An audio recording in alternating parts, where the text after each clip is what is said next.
అవని stories. గత ఎపిసోడ్లో ఏం జరిగిందంటే, అమెరికాలో ఉన్న అవని తన తండ్రి రాఘవయ్య పోయాక తల్లి జానకమ్మతో కలిసి ఇండియా వస్తుంది. తన అత్త సుశీలమ్మ ఊరు వీరాపురం చేరుకోగానే అక్కడ అడ్రస్ అడిగితే సురేష్ తాను అవనికి వరసకి బావవుతానని చెప్పకుండా సుశీలమ్మ ఇంటికి తీసుకొస్తాడు. తర్వాత వాళ్ళని ఇంటి దగ్గర దిగబెట్టింది తన బావ సురేష్ అని అవనికి తెలిసి షాక్ అవుతుంది. ఇంట్లోకెళ్ళాక సుశీలమ్మ తన అన్నయ్య రాఘవయ్య తనను ఇన్నాళ్ళు దూరం పెట్టకపోతే బాగుండు అని అడగడంతో కథలో ఒక ఆసక్తికరమైన మలుపు మొదలవుతుంది. ఇప్పుడు ప్రస్తుతం తెలుసుకుందాం. సుశీలమ్మ అలా అనేసరికి ఇంట్లో వాతావరణం ఒక్కసారిగా నిశ్శబ్దమైపోయింది. అందరి ముఖాల్లోనూ ఏదో ఒక గతాన్ని తలుచుకుంటున్న భావన. ఆ నిశ్శబ్దాన్ని గమనించిన సురేష్ చిరునవ్వుతో, ఆ అత్తయ్య వాళ్ళు ఇప్పుడే కదా అమెరికా నుంచి వచ్చారు, కనీసం కాళ్ళు కూడా సరిగా కడుక్కోలేదు. అప్పుడే ఈ పాత గొడవలని ఎందుకు మమ్మీ? ముందు నా మరదలకి ఆ అత్తయ్య గారికి పల్లెటూరు విందు భోజనం రుచి చూపించు, ఆ తర్వాత కావాలంటే పంచాయతీ పెడదాం. ఏమంటారు అత్తయ్య గారు? అవును సురేష్, ప్రయాణం వల్ల చాలా అలసిపోయాం, కొంచెం ఆకలిగా కూడా ఉంది. సుశీల, సురేష్ చెప్పింది నిజమే. ముందు వాళ్ళని భోజనానికి కూర్చోబెట్టు, వాళ్ళు అలసిపోయి ఉన్నారు. ఆహా, అవును, నేను కూడా ఆవేశంలో ఏదో అన్నాను. మనసులో ఏం పెట్టుకోకండి. రండి వదినా. అవని తల్లి, రా కూర్చోండి. చుట్టాలు రావడంతో రకరకాల కూరలు వండుతుంది సుశీలమ్మ. అందరూ డైనింగ్ టేబుల్ దగ్గర కూర్చున్నారు. సుశీలమ్మ విస్తరాకుల్లో రకరకాల వంటలు వడ్డిస్తోంది. ముద్దపప్పు, నెయ్యి, ఆవకాయ, గోంగూర పచ్చడి, పనస పట్టుకూర, ఇలా వంటలన్నీ ఉన్నాయి. సురేష్ ఏమో అవని పక్కన కూర్చొని, ఏంటవని, అమెరికాలో ఇలాంటి వంట రుచి నీకు దొరకదు కదా? అక్కడంతా ప్లాస్టిక్ కవర్లో వస్తుంది. ఇక్కడ ఆ గోంగూర వాసన చూస్తుంటేనే అబ్బా ఆకలి దంచేస్తుంది కదా. నేను అమెరికాలో ఉన్నా మా అమ్మ నాకు అన్ని చేసి పెడుతుంది. అక్కడ కూడా ఇండియన్ స్టోర్స్ ఉంటాయి, బహుశా నీకు తెలియదనుకుంటా. ఓహో, ఉంటాయి గాని ఈ పల్లెటూరు తాజాదనం, మా అమ్మ చేతి వంట రుచి అక్కడ కూరగాయలతో కూర వండితే వస్తుందా? అదిగో ఆ ముద్ద పప్పులో కొంచెం నెయ్యి వేసుకో, అప్పుడు నోట్లో వేసుకుంటే అలా వెళ్ళిపోతుంది. అవని, తిను తల్లి. ఇదిగో ఈ గోంగూర పచ్చడి వేసుకో. మీ నాన్నకిదంటే చాలా ఇష్టమమ్మా. చిన్నప్పుడెప్పుడు మీ నాన్న గోంగూర పచ్చడి గురించే అడిగేవారు. అవని మౌనంగా తింటూ, నాన్న ఇక్కడ విషయాలు ఏమి నాతో చెప్పలేదత్తయ్య. ఆయనకి గోంగూర ఇష్టమని నాకిప్పుడే తెలిసింది. ఎందుకు చెప్తారు మేడం? చెప్తే ఎక్కడ మీరు పల్లెటూరుకు వచ్చేస్తారని భయం ఆయనకి. మీరు మోడర్న్ కదా. అవని కళ్ళురిమి చూస్తూ, బావా అతిగా మాట్లాడకు. నేను మోడర్న్ అయినా గాని నాకు పద్ధతులు తెలుసు. నువ్వు నన్ను మరీ వెక్కిరించకు. సురేషు, తన్ని ఆట పట్టించుకో. అవని ఇప్పుడే కదా పల్లెటూరిని చూస్తోంది. ఇక్కడ అలవాటు పడ్డానికి తనకు కొంచెం టైం పడుతుందిలే. వాడంతే వదినా, ఎప్పుడూ అల్లరి చేస్తూ ఉంటాడు. ఇదిగో ఈ వంకాయ కూరేసుకో. చాలు వదినా, ఇక నా వల్ల కాదు. అన్ని కూరలు చాలా బాగున్నాయి. ఇన్నాళ్ళకి స్వచ్ఛమైన పల్లెటూరి వంట తింటున్నాను. అవని, ఆవకాయ చూడు ఎలా మెరుస్తుందో. అది తింటే ముక్కులో నుంచి పొగలు రావాలి. ఒక్క ముక్క వేయినా తింటావా? వద్దు, నేను స్పైసీగా తిండేను. అమెరికా మరదలా, మన ఆవకాయ తినకపోతే ఎలా? ఇదిగో అని బలవంతంగా ఒక ముక్క వేశాడు సురేష్. అవని ఆవకాయ తిని మంటతో నీళ్లు తాగుతుంటే సురేష్ నవ్వుతున్నాడు. అవని ఏమో కోపంతో సురేష్ వంక చూసింది. అబ్బా, చూసారా అత్తయ్య గారు, మీ అమ్మాయి ఎంత డేంజరో. ఆ ఆవకాయ కంటే ఈమె చూపులోనే కారు ఎక్కువగా ఉంది. సురేష్ అలా అందరినీ నవ్విస్తూ ఎవ్వరూ బాధపడకుండా వాతావరణాన్ని సందడిగా ఉంచాడు. అవనికి ఒకవైపేమో కోపం వచ్చినా సురేష్ అందర్నీ సంతోషంగా ఉంచాలని పడే తపన ఆమెకు నచ్చింది. భోజనమేమో ముగిసింది. అందరూ హాల్లో ఉన్న సోఫాలో కూర్చున్నారు. బయట చల్లటి గాలి వీస్తోంది. ఇప్పుడు వాతావరణం మళ్లీ గంభీరంగా మారింది. సుశీలమ్మ ముఖంలో ఇందాకటి ఆ ప్రశ్న ఇంకా మిగిలే ఉంది. అమ్మా, ఇప్పుడు చెప్పు, భోజనం కూడా అయిపోయింది కదా. నాన్న అత్తయ్యని ఎందుకు దూరం పెట్టారు? అసలు వాళ్ళ మధ్య ఉన్న గొడవేంటి? అవునత్తయ్య గారు, మాకు కూడా తెలియాలి. అమ్మ ఎప్పుడూ మామగారు గురించి తలుచుకొని బాధపడుతూ ఉంటుంది. సురేషు, అవి ఎప్పటివో పాత విషయాలు. ఇప్పుడవి తవ్వుకుంటే బాధే తప్ప ఉపయోగం ఏముంది బాబు? లేదమ్మా, నాకు తెలుసుకోవాలనుంది. నాన్న జీవితంలో నాకేం తెలియని ఒక పెద్ద రహస్యం ఉందని అనిపిస్తోంది. అది తెలియకుండా నేను ప్రశాంతంగా ఉండలేనమ్మా. అవును జానకమ్మ, పిల్లలు అడుగుతున్నారుగా. గతాన్ని దాచిపెడితే అది భవిష్యత్తు మీద ప్రభావం చూపుతుంది. నేను చెప్తాను, ఈనండి. అందరూ సత్యనారాయణ వైపే ఆసక్తిగా చూస్తున్నారు. సత్యనారాయణ గారు ఒక నిట్టూరు విడిచి మొదలుపెట్టారు. అవని, మీ నాన్న రాఘవయ్య నేను చిన్నప్పటి నుంచి ప్రాణ స్నేహితులం. మాది స్నేహం అంటే స్నేహం కాదు, ఒకే ప్రాణం, రెండు శరీరాలు అన్నట్లు ఉండేవాళ్ళం. మీ మావయ్య ఏ పని చేసినా నన్ను అడిగే చేసేవాడు. నేను కూడా ఆయన మాట వేదవాక్కుగా భావించేవాడిని. అంటే నాన్న మీరు అంత ఫ్రెండ్సా? అవును తల్లి, ఆ చనువుతోనే నేను తరచుగా మీ నాన్న ఇంటికి వెళ్ళేవాడిని. అప్పుడే సుశీలతో నాకు పరిచయం ఏర్పడింది. అది కాస్త ప్రేమగా మారింది. మేమిద్దరం ఒకరినొకరు ఇష్టపడ్డాం. అవును, మా అన్నయ్యకి ఆ విషయం చెప్పాలని మేము చాలా ప్రయత్నించాం. కానీ మాకే భయం ఉండేది, అన్నయ్య ఏమనుకుంటాడో అని. కానీ మేం చెప్పకముందే ఆ విషయం మీ తాతయ్యకి, అదే రాఘవయ్య తండ్రికి తెలిసింది. అమ్మో, తాతయ్య గారికా? ఆయన చాలా స్ట్రిక్ట్ అని విన్నాను కదమ్మా. అవును సురేషు, మీ తాతయ్య గారు పాతకాలం మనిషి. ఆయనకి పరువు ప్రతిష్టలంటే ప్రాణం. మీ మావయ్యని పిలిచి, రాఘవు, నీ స్నేహితుడు నిన్ను వెన్నుపోటు పొడుస్తున్నాడు, నీ చెల్లెలతో తిరుగుతున్నాడు, నువ్వు నమ్మిన స్నేహితుడే నిన్ను మోసం చేస్తున్నాడని నూరిపోశాడు. నాన్న నమ్మారా? మీ నాన్న ఆవేశపరుడమ్మా. నా దగ్గరకు వచ్చి నిలదీయాలని అనుకున్నాడు. సరిగ్గా అదే సమయంలో నేను సుశీల ఒక గదిలో కూర్చొని ఎలాగైనా మీ నాన్నని పెళ్లి గురించి చెప్పాలని మాట్లాడుకుంటూ ఉన్నాం. అది చూసిన మీ నాన్న తప్పుగా అర్థం చేసుకున్నాడు. అన్నయ్య గదిలోకి వచ్చి నన్ను లాక్కుని వెళ్ళిపోయాడు. నిన్ను ఎంతగా నమ్మాను సత్యం, నా చెల్లెల జీవితంతో ఆడుకుంటావా అని అన్నయ్య నన్ను కొట్టబోయాడు. నేనెంత చెప్పినా ఆయన వినలేదు. ఆ రోజు నుంచి రాఘవయ్య నా ముఖమే చూడడం మానేశాడు. మీ తాతయ్య గారు సుశీలకి వెంటనే వేరే సంబంధం చూడాలని నిశ్చయించుకున్నారు. మరి మీ పిల్లలా జరిగిందత్తయ్యా? తాతయ్య గారు నన్ను ఇంట్లో బంధించారమ్మా. నేను కొన్ని రోజులు అన్నం తినలేదు. మీ నాన్నొచ్చి నన్ను ప్రతిమాలేవారు. చెల్లెమ్మా తిను, వాడు మోసగాడు, వద్దు అనేవారు. కాని నేను మాత్రం సత్యనారాయణ్ణే పెళ్లి చేసుకుంటానని మొండికేశాను. రాఘవయ్యకి ఒకవైపు తన తండ్రి పరువు, ఇంకోవైపు తన ప్రాణంగా చూసుకునే చెల్లెలి ప్రాణం.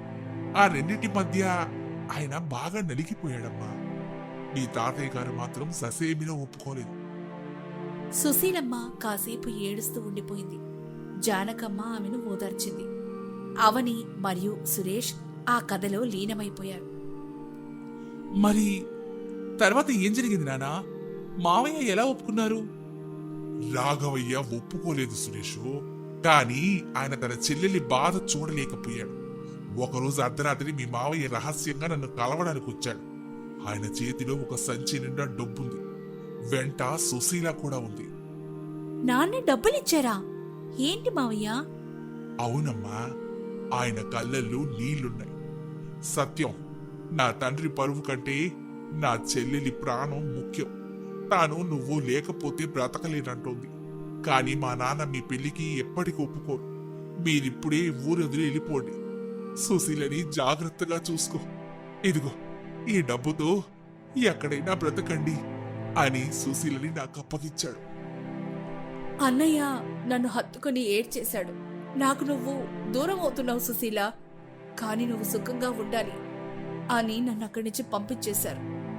మేము ఆ రాత్రి ఊరొదిలి పారిపోయాం. వావ్, మావయ్య అంత త్యాగం చేశారా? మరి గొడవెందుకు నానా? అది అక్కడే మొదలైన సురేష్. మేం పారిపోయిన విషయం 2 రోజుల్లో ఊరంతా తెలిసిపోయింది. మీ తాతయ్య గారికి అదొక పెద్ద అవమానంగా అనిపించింది. పరువు పోయిందని ఆయన కుమిలిపోయారు. ఊరి వాళ్ల సూటిపోటి మాటలు ఆయన తట్టుకోలేకపోయారు. ఆ బాధతోనే మీ తాతయ్య గారు మంచం పట్టారు. రాఘవయ్య గారు తండ్రికి సేవ చేశారు గాని మీ తాతయ్య గారు చివరి నిమిషంలో రాఘవయ్యతో నేను ఇలా అవ్వడానికి కారణం నీ చెల్లెలు ఆమె ప్రేమ. నువ్వెప్పటికీ ఆ ముఖం చూడకూడదని మాట తీసుకున్నారు. మీ తాతయ్య గారు పోయారు. ఆ మరణానికి కారణం సుశీల ప్రేమ అని రాఘవయ్య గట్టిగా నమ్మాడు. తన తండ్రిని పోగొట్టుకున్నాననే కోపంతో సుశీలకి శాశ్వతంగా దూరం అయిపోయాడు. ఆ తర్వాతే ఆయన పట్టం వెళ్ళి చదువుకొని అమెరికా వెళ్ళిపోయారు. ఆ కథ విన్నాక అవని కళ్ళల్లో నీళ్లు తిరిగాయి. తన తండ్రి ఎంతటి మానసిక సంఘర్షణ అనుభవించారో ఆమెకు అర్థమైంది. అటు చెల్లెలి మీది ప్రేమ, ఇటు తండ్రి మీద భక్తి. ఆ రెండింటి మధ్య ఆయన జీవితం నలిగిపోయింది. నాన్న ఎప్పుడు తల్లు తాని బాధపడేవారమ్మా. ఆయన అత్తయ్యని ఎందుకు దూరం పెట్టారు ఇప్పుడు అర్థమైంది. ఆయనకి అత్తయ్య అంటే కోపం కంటే తాతయ్యని పోగొట్టుకున్ననే బాధ ఎక్కువగా ఉంది. అన్నయ్య నా ప్రేమను బ్రతికించారు, కానీ నన్ను అనాథనం చేసేశారు. నేను ఆయనకి ధన్యవాదాలు చెప్పాలని ఎంత ప్రయత్నించినా ఆయన నాకు ఛాన్సే ఇవ్వలేదు. బాధపడుకు మమ్మీ. మావయ్య వెళ్ళినా ఆయన ప్రతిరూపంగా అవని మన దగ్గరకు వచ్చిందిగా. ఇప్పుడు మనమంతా ఒక్కటే. అవును సుశీలమ్మ, మా ఆయన అమెరికాలో ఉన్నా నీ గురించి ఎప్పుడూ ఆలోచించేవారు. ఆయన కోపం కేవలం ఒక ముసుగు మాత్రమే. అందరి మధ్య ఒక విధమైన ప్రశాంతత ఏర్పడింది. ఇన్నాళ్లు దాగి ఉన్న రహస్యం బయటపడడంతో సుశీలమ్మ మనసు తేలికపడింది. సరే మేడం, స్టోరీ వినేశారుగా. ఇప్పుడు మీరు పల్లెటూరు గురించి తెలుసుకుందరు. రేపు నిన్ను పొలానికి తీసుకెళ్తాను. రెడీగా ఉండు. పొలానికా? నో వే, అక్కడ బురదుంటుంది, నేను రాను. అలా అంటే ఎలా? మనకి 4,000 నోట్లోకి వెళ్తున్నాయంటే ఆ బురదలో పడిన ధాన్యం వల్లేగా. అవని విసుగ్గా గదిలోకెళ్ళిపోయింది. సురేష్ చిలిపిగా నవ్వుకున్నాడు. అవని ఈ గ్రామీణ వాతావరణంలో ఎలా ఇమడగలదు? అమెరికాలో పెరిగిన అవనికి ఈ పల్లెటూరి పద్ధతులు, సురేష్ అల్లరి కొత్త సమస్యలు తెచ్చిపెడతాయా? తన తండ్రి సత్యనారాయణ వలన చాలా బాధపడ్డానని అవని తెలుసుకుంటుందా? ఈ విషయాలన్నిటికీ సమాధానం తెలియాలంటే తర్వాత ఎపిసోడ్ చూడాల్సిందే. గత ఎపిసోడ్లో కొత్త డ్రైవర్ సీను టెర్రస్ డోర్ వద్ద దొరికిన చీర ముక్క సాక్షిని బట్టి సురేష్లో అనుమానం పెంచుతాడు. అదే రాత్రి అనసూయ తన కోడలు అవనిని ఫామ్ హౌస్లో చెల్లిని అడ్డం పెట్టుకుని హాని చేయాలని కుట్ర పన్నుతుంది. సీను ఆ కుట్రను వింటాడు. మరుసటి రోజు ఉదయం 7 గంటలు అనసూయ హాల్లో సీను కోసం ఎదురు చూస్తోంది. ఆమె ముఖంలో అనుమానం, ఆందోళన స్పష్టంగా కనిపిస్తున్నాయి. సీను కారు తుడిచి లోపలికొస్తాడు. ఏరా సీను, ఇక్కడికి రా. చిత్తమ్మగారు, కారు రెడీగా ఉందండి. నిన్న రాత్రి నువ్వు ఇంటి వెనకాల కిటికీ దగ్గర ఏం చేస్తున్నావు? అమ్మగారు, మీకు నిజం చెప్పాలంటే నాది డ్రైవర్ పనైనా ఇంట్లో సెక్యూరిటీ మీద నాకు కన్ను ఉంటుందండి. మొన్న టెర్రస్ మీద జరిగిన సంఘటన గురించి బాబుగారు అడిగారు కదా, అందుకే రాత్రిపూట ఎవరైనా దొంగలు గోడ దూకొచ్చారేమోనని కిటికీలన్నీ సరిగ్గా ఉండలేదో చూస్తున్నానండి. ఓహో, అంత శ్రద్ధగా చూసావా? అయితే రాత్రి నీ షూ వచ్చి నా కిటికీ దగ్గర ఎందుకు పడిందంటావు? షూ వచ్చా? అమ్మగారు, రాత్రి కిటికీకి పక్కనే నావి పాత బూట్లున్నాయి. నేను పడుకునే ముందు అవి తీసి అక్కడ పెట్టానండి. పొగమంచు పడితే హచ్చు పడి ఉంటుంది. సరే సరే, చూద్దాం. ఈరోజు మన ఫామ్ హౌస్కి వెళ్ళాలి. రాజేశ్వరి వస్తోంది. నీ డ్రైవింగ్ ఎంత బాగుందో చూస్తాను. ఈరోజు కొంచెం కూడా పొరపాటు జరగకూడదు. ఆ అవనిని కూడా తీసుకెళ్ళాలి. చిత్తం అమ్మగారు, మీ ఆజ్ఞ. సీను అక్కడి నుంచి వెళ్ళిపోతాడు. అనసూయ అనుమానంతోని అతని మాటలను నమ్మినట్టు నటించింది. ఆమెకు ఇప్పుడే సీనును పంపిస్తే కుట్ర పాడవుతుందని భయపడింది. ఆ రోజు ఉదయం 10 గంటలు సురేష్ ఆఫీస్కి రెడీ అవుతూ ఉన్నాడు. అవని ఏమో లగేజీని సర్దుతోంది. అవని, నీకింకా ఒంట్లో పూర్తిగా కోలుకోలేదు. మమ్మీతో ఫామ్ హౌస్కి వెళ్ళడం ఎందుకు? నువ్వు ఇంట్లోనే ఉండు. మంచు ఎక్కువగా ఉండే చోటికి వెళ్ళడం సరికాదు. పర్లేదండి, డాక్టర్ గారు మార్చిన వాతావరణం కొంచెం పచ్చదనం మంచిదని చెప్పారు కదా. అత్తయ్య గారు నన్ను బలవంతం ఏం చేయలేదు. నేనే వస్తున్నాను. నేను నమ్మాలా? మమ్మీ నన్ను మోసం చేసి నేనేదో చేయాలని చూస్తుందేమో అని భయంగా ఉంది. ఆ రోజు చీర ముక్క, టెర్రస్ మీద పడిన రాడ్, ఇవన్నీ నా మనసులో ఇంకా ఉన్నాయవని. ఏవండి, ప్లీజ్ అనవసరంగా అనుమానం పడకండి. అత్తయ్య గారు నన్ను బయటకు తీసుకెళ్లేందుకు సంతోషిద్దాం. మీరు సాయంత్రం త్వరగా వచ్చేయండి. సురేష్ మనసులో భయమున్న భార్య కోసం తల ఊపి ఆఫీస్కెళ్తాడు. అనసూయ బయట సిద్ధంగా ఉండి ఇదంతా వింటూ నవ్వుకుంటుంది. ఈడు ఎంత అమాయకుడు, తన భార్యను తన తల్లే చంపడానికి ప్లాన్ వేస్తుందని కూడా తెలుసుకోలేకపోతున్నాడు. ఆ రోజు ఉదయం 11 గంటలు అనసూయ అవని సీను కార్లో ఫామ్ హౌస్ వైపు వెళ్తున్నారు. దారి పొడవునా పొగ మంచు దట్టంగా ఉంది. కారులో వాతావరణం నిశ్శబ్దంగా ఉంది. ఏంటి రాజేశ్వరి, ఇంకా రాలేదా? త్వరగా రా, నేను ఈ పాడుసని వదిలించుకోకుంటే నాకు శాంతి లేదు. వస్తున్నాను అనసూయ, నువ్వు కంగారు పడకు. ఆ పిల్ల దానంతటది చచ్చిపోయేలా ప్లాన్ ఇద్దాం.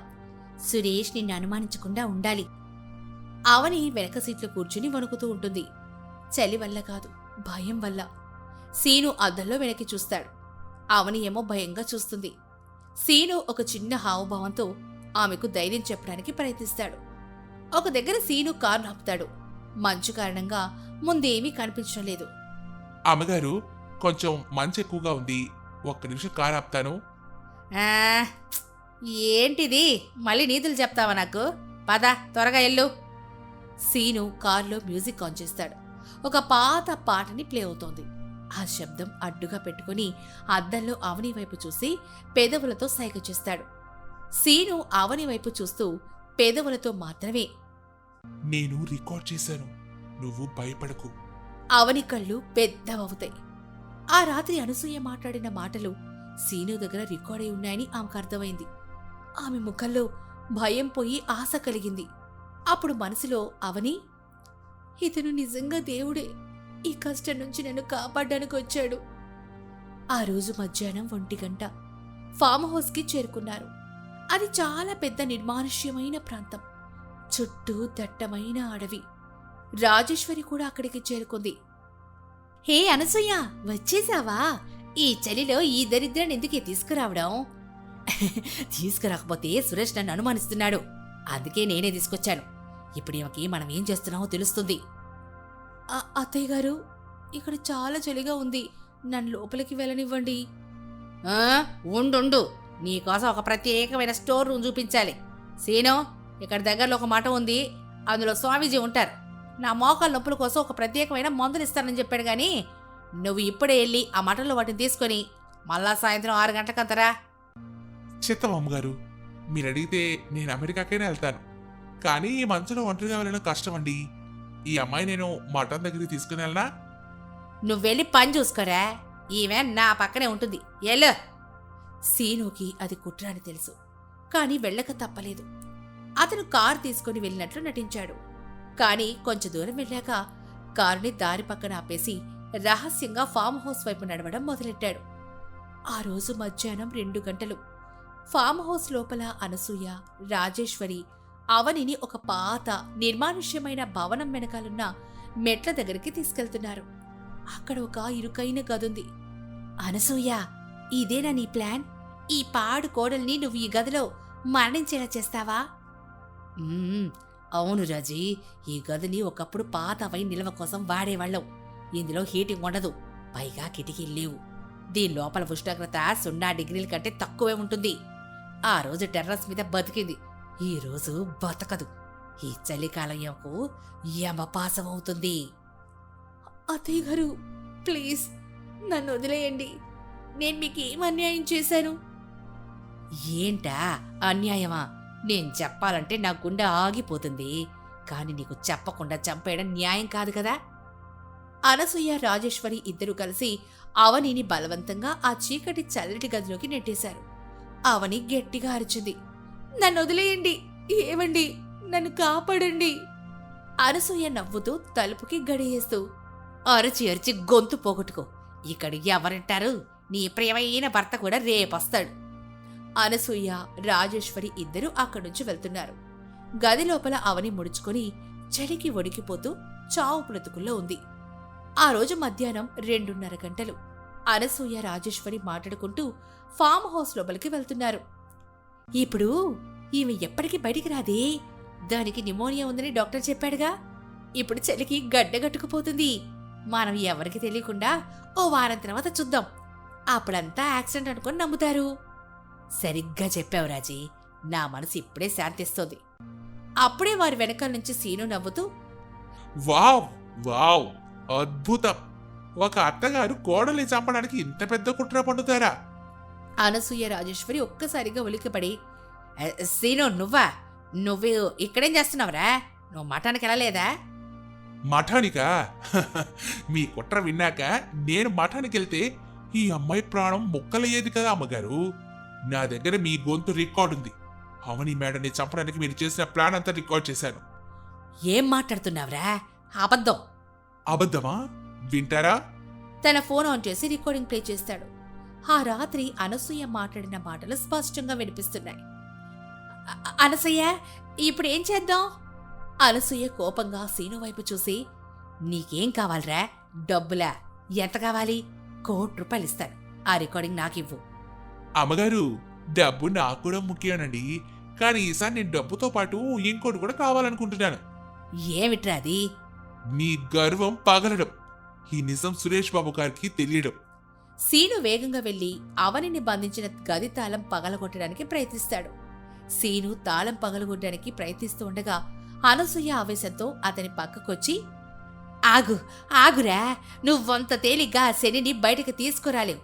నువ్వు రికార్డింగ్ చేయడానికి ముందు నుంచే నేను ఈమెను ద్వేషించడానికి ఒక పెద్ద కారణం ఉంది. ఏంటా కారణం? కోడలి మీద ద్వేషానికి ఇంత కుట్ర చేయాల్సిన అవసరం ఏంటి? అప్పుడు అనసూయ కళ్లల్లో నీళ్లు నిండి ఆవేశంగా, అవని నా కోడలిగా రావడం వల్లే నా పెద్ద కొడుకు సురేష్ అన్నయ్య అయిన ఆనంద్ చనిపోయాడ్రా. ఈమె మా ఇంట్లో అడుగు పెట్టకముందే మా కుటుంబంలో జరిగిన పెద్ద విషాదానికి కారణం ఈమె మా ఇంట్లో ఉండడం మా జీవితాల్లో శని. అందుకే నేనీవని సొంపుతున్నాను. సీను మరియు రాజేశ్వరి ఇద్దరూ షాక్తో మాట్లాడలేకపోయారు. అవని ఆ చీకటి గదిలో చలికి వణికిపోతూ గట్టిగా ఏడుస్తూ సీనుని పిలుస్తోంది. అవని చీకటి గదిలో నుంచి బలహీనంగా, ఆనంద్, నువ్వెందుకు చనిపోయావు? నా వల్లేనా? అనసూయ చెప్పిన ఆనంద్ మరణం వెనుకున్న రహస్యమేంటి? అవని మరియు ఆనందుల మధ్య ఎలాంటి సంబంధం ఉంది? సీను ఈ పెద్ద సస్పెన్స్ తెలిసిన తర్వాత కూడా అవనిని కాపాడతాడా? ఇవన్నీ తెలియాలంటే ఎపిసోడ్ 5 కోసం వేచి చూడండి.